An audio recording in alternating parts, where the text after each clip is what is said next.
Dans cette vidéo, je vais vous donner toutes mes astuces pour avoir des madeleines moelleuses avec une jolie bosse.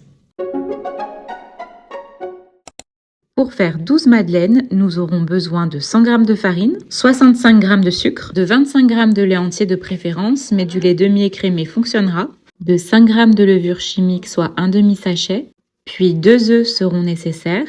Et j'ai oublié sur la vidéo, mais nous allons également avoir besoin de 65 g de beurre fondu. Le mien était resté au micro-ondes. On va commencer par casser les œufs dans un saladier et les battre avec le sucre jusqu'à ce que la préparation blanchisse. Vous pouvez ajouter à cette étape, si vous le souhaitez, un peu de sucre vanillé. Dans ce cas, mettez un peu moins de sucre blanc. Ensuite, on incorpore la farine dans laquelle j'ai mis la levure et puis le lait. On mélange à nouveau et quand la pâte est bien lisse et uniforme, on peut rajouter le beurre préalablement refroidi. On peut maintenant mettre notre préparation dans le moule à madeleine beurré et fariné. Si vous n'avez pas encore de moule à madeleine, je vous conseille d'investir en métal plutôt qu'en silicone, car on va mettre le four à une température très élevée et souvent le silicone ne supporte pas. On va à présent mettre notre plaque de madeleine au congélateur pendant 20 minutes. Pendant ce temps, on préchauffe notre four à 220 degrés Celsius.